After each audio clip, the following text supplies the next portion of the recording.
Well, welcome to our presentation on tips for making standardized measurements with sound level meters. This tutorial session is going to focus on tips and tricks for using handheld sound level meters like this one to conduct standardized measurements. Those are measurements that are called out for in a given standard. My name is Andrew Barnard. I'm an associate professor of mechanical engineering and director of the Great Lakes Research Center at Michigan Tech, and I'm joined by Eoin King. Hi everybody, so I'm Eoin King. I'm an associate professor of mechanical engineering with a concentration in acoustics at the University of Hartford in Connecticut. So this talk is going to be a slightly different format to a regular presentation. Andrew and I were talking about it and we thought this information might be better delivered as just a simple conversation between the two of us. So welcome to our presentation and we hope you enjoy it. So sound level meters are convenient and portable measurement equipment for acousticians and noise and vibration engineers. Related presentations in this tutorial series have discussed the basics of using a sound level meter. So in this tutorial, we'll discuss or consider different things to consider when making standardized measurements using a sound level meter. So many standards allow for the use of either a sound level meter or a DAC system with cabled microphones, etc. So it's important to understand the difference between the two and how these differences can affect your data. So in this tutorial, several standardized measurements will be discussed and we'll be using tips for using different sound level meters for these measurements. Yeah, I think so. And that's a really important point is that these days you see a lot of high channel count data acquisition systems that folks are using in the labs as well as out in the field. But there's still a real place for these handheld type sound level meters, especially in industry. When you're doing field measurements, when you're doing building measurements, they're really, really useful. So it's important to keep these types of instruments in mind and understand how to use them when it comes to our standardized methods. Okay, so moving on to some basics, I guess the first thing that might confuse people is the whole idea of type 1 versus type 2 sound level meters, or you might have seen them written as class 1 or class 2. So these all come from a standard. I think it's IEC 61672. So they basically define the different levels of tolerances that sound level meters can have. The only thing I guess you really need to remember is that type 1 is more accurate than type 2. And it's very much frequency dependent. Yeah, and another thing to think about with type 1 and type 2, I often hear people refer to type 1 and type 2 microphones. Well, type 1 and type 2 really applies to the sound level meter itself, not the microphone. So it's talking about how the data is processed inside the sound level meter and the quality of those results. Now, the microphone does play into that, but really that classification only holds for the entire sound level meter system, not just for a particular microphone. So with that in mind, we also want to remember that calibration is a very important aspect. And some of the earlier talks in our tutorial series, I'm sure have mentioned calibration, but we wanted to just mention it again because it's very important from a standardization perspective. So you may have a calibrator that looks like this, that outputs 94 dB at 1 kilohertz, and you can put that on your sound level meter and do a calibration in the field. That's important because a lot of standards, you're gonna have to defend that information after you've conducted the measurement. And in the reporting section of the standard, they actually call for a calibration procedure and tell you to report your calibration numbers. If you're doing a standard and your company requires it be traceable, say traceable to NIST, then either you need to send your sound level meter back to a factory to have it calibrated every so often, say every 6 months, or you need to send your calibrator back to have your calibrator recalibrated every 6 months. So you have traceable documentation that your systems are calibrated properly. So keep that in mind, always calibrate. The microphones are, of course, sensitive to changes in relative humidity and in atmospheric pressure. So you want to always make sure you're doing that calibration in the moment, right before the test, and not doing a calibration 3 days before in the lab. And I guess on that note, we would like to remind you to always consider the standards. So depending on the geographic region you're working in, there are different standard organizations that might govern the work. So be aware of the International Standard Organization ISO, the ANSI, ANSI standards, SAE, the Society for Automotive Engineering, and ASTM standards. There's a wide variety of standards, so be sure to check those standards and make sure you're adhering to them. Okay, so moving on to some tips and tricks. So we're going to divide our presentation to outdoor measurements, indoor measurements, and lab measurements. So the first area is outdoor measurements. So what makes a sound level meter particularly useful for outdoor measurements is it's self-reliant, or it's self-contained, it's self-powered, so you can literally just go outside with a sound level meter and take some measurements. But when you're outside, you have to be aware of wind noise. So wind noise can be a big issue in measuring noise outside. So general rule for most standards is you shouldn't take measurements in wind speeds of less than, or of greater than 5 meters per second, because the wind itself can actually damage your measurements. So whenever you are outside, you should use a windscreen, something like this. But it's important to note that windscreens like these, they're not completely acoustic transparent. So oftentimes they might influence the noise levels or reduce the noise levels by about 1 to 3 dB, depending on frequency. So some sound level meters have an automatic correction built in. So if you are using that, it would be a good idea to kind of verify that yourself in a controlled environment, if at all possible. You should also be aware of how you mount your microphone. So when you're measuring a noise outside, you should measure using a tripod, because the human body can reflect sound. So you should stand. And as Owen talks here, I'll interrupt you for a second. As Owen talks, I'll demonstrate a tripod. Great. So you should use a tripod because the human body will reflect some sound. And if you're measuring outdoors, generally, if you're measuring in terms of human perception, you should measure approximately the height of a human ear.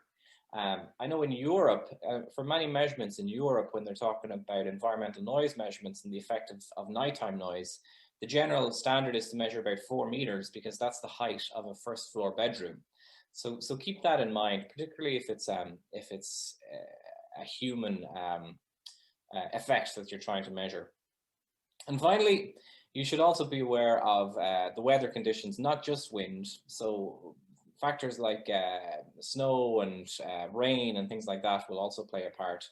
So as a general rule of thumb, you should avoid the rain, primarily because it's just miserable to be out there in the rain. And if you are measuring over a longer time period, it might be a good idea. A lot of sound level meters right now have the capability to include a kind of a portable weather station. So if you're leaving your sound level meter out to record noise levels constantly for a week or two, it'd be really useful to also sync that with a weather station, and that you can identify the periods of rain and snow and wind and whatnot. Yeah, thanks, Owen. In my experience with outdoor measurements, having a very stable base is really important, because even a standard tripod like this is sort of your generic Amazon.com tripod. This can tip over if it's a relatively windy day, not even a very windy day, but a relatively windy day. So you want to make sure you have a sturdy base on that. Some tripods have little hooks on the bottom where you can hang weights. The thing on top is the expensive piece. So I always tell my students to make sure you're protecting that. You'll notice I also have a wrist strap on my sound level meter. So whenever I'm doing a handheld measurement, I always have that wrist strap on, just to add a little extra caution, because sometimes I get excited about acoustics and then I start flailing my arms around, and I don't want to drop that sound level meter. So. It's a very exciting subject though, Andrew. All right, so next up, we're going to move on to talking about indoor sound level meter usage, using a sound level meter indoors. So this is quite common, particularly in the construction industry and the building industry, but also in some industrial applications as well, particularly, say, for example, like the automotive industry.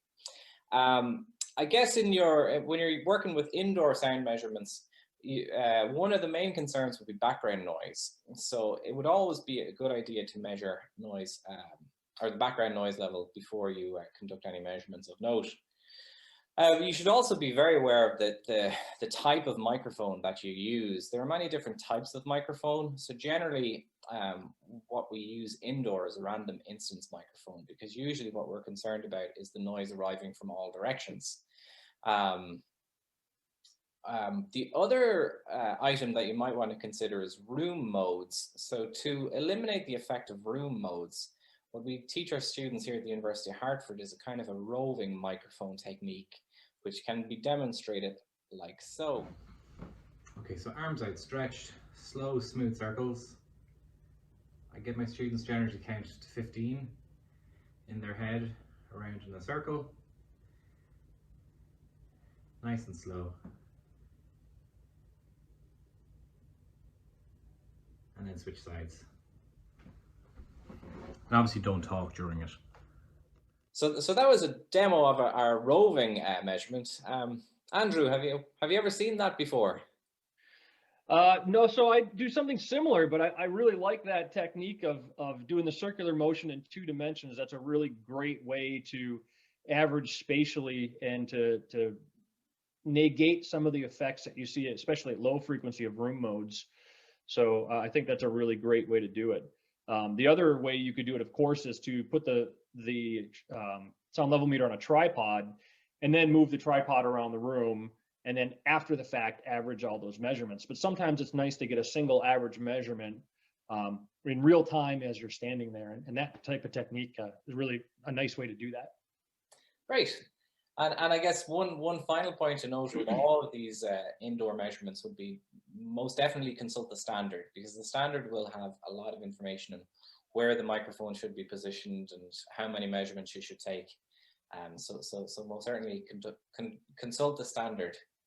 Yeah, you'll want to especially pay attention to how close you put the sound level meter to surfaces, and the standards will all call that out. For instance, you don't want to put it right next to the wall, the microphone touching the wall. You'll want some space between the wall if you're doing, say, a reverberation time measurement. So definitely consult the individual standard when you're looking at that, but pay attention to where the sound level meter is located. Are you trying to do an operator ear measurement? Are you trying to do a volumetric averaged measurement? There's lots of different things you can do inside. Great. And our last area would be acoustic laboratory measurements. Andrew, I'll let you take the lead here. Yeah, thanks. So, of course, a lot of us work in acoustic laboratories as well. So when I say acoustic laboratories, I'm talking about anechoic chambers, hemianechoic chambers, reverberant chambers. Really high quality measurement grade laboratories. And when we work in these laboratories, really we treat it like an indoor measurement, like we were just talking about, but we often don't have to worry as much about things like background noise, because the laboratories are generally made with fairly good insertion loss, although you still want to do background measurements whenever you're making measurements. But we don't necessarily have to be quite as careful as we would in a random indoor environment, because we have a controlled indoor environment. The other thing we want to be sure of in laboratories, particularly in reverberant chambers, is that we have a true diffuse field. So you may want to actually measure the field in the chamber prior to making the standardized measurement to make sure that your chamber is obeying the correct reverb standard before you start, say, your sound power measurement in a reverberant field. There's also standards, of course, for calibrating or checking the goodness of anechoic chambers. So you want to look into those standards before you start doing your other standard measurement, which in those chambers is often a sound power measurement or a directivity type measurement. So the main conclusions you might take is that sound level meters are very, very useful for performing standardized measurements. They're kind of standalone machines, so that's why they're so useful, provided they're calibrated and you have a trace of that calibration. Users should be trained properly to avoid mistakenly collected data, and users should always consult the standard. Did I miss anything, Andrew? No, I think using sound level meters for standards is a great way to get good data. But as Owen said, if you don't have the procedures down, the data is no good. So really pay attention to how you're using that sound level meter. It's not a magic instrument. It needs a skilled operator. So with that being said, we'd like to thank you for your time. We hope you enjoyed the presentation and all the other presentations in our tutorial series on sound level meters.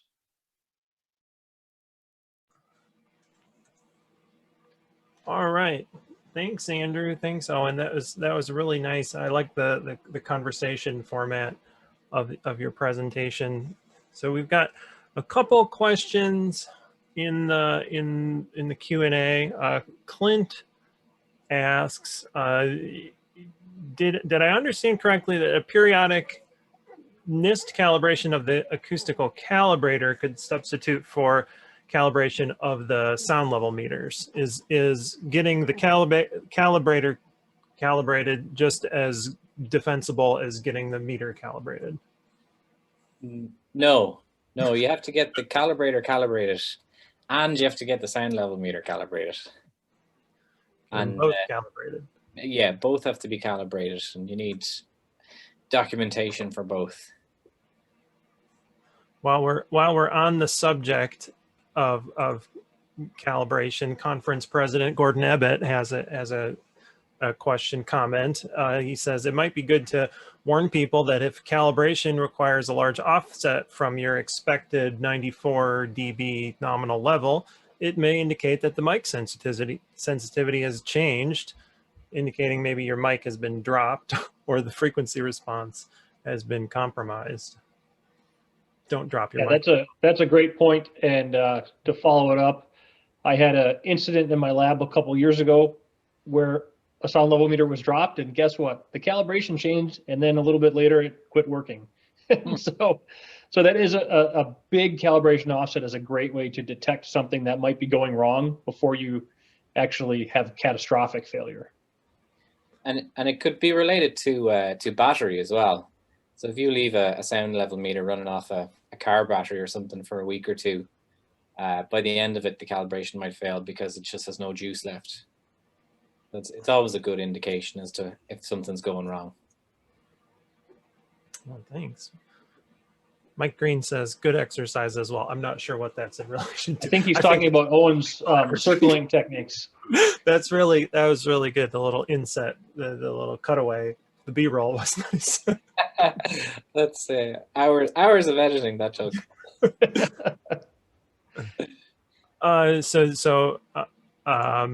Herb Singleton says, he says a mic can be damaged and still calibrate correctly at only one frequency. So single tone calibration can sometimes be misleading.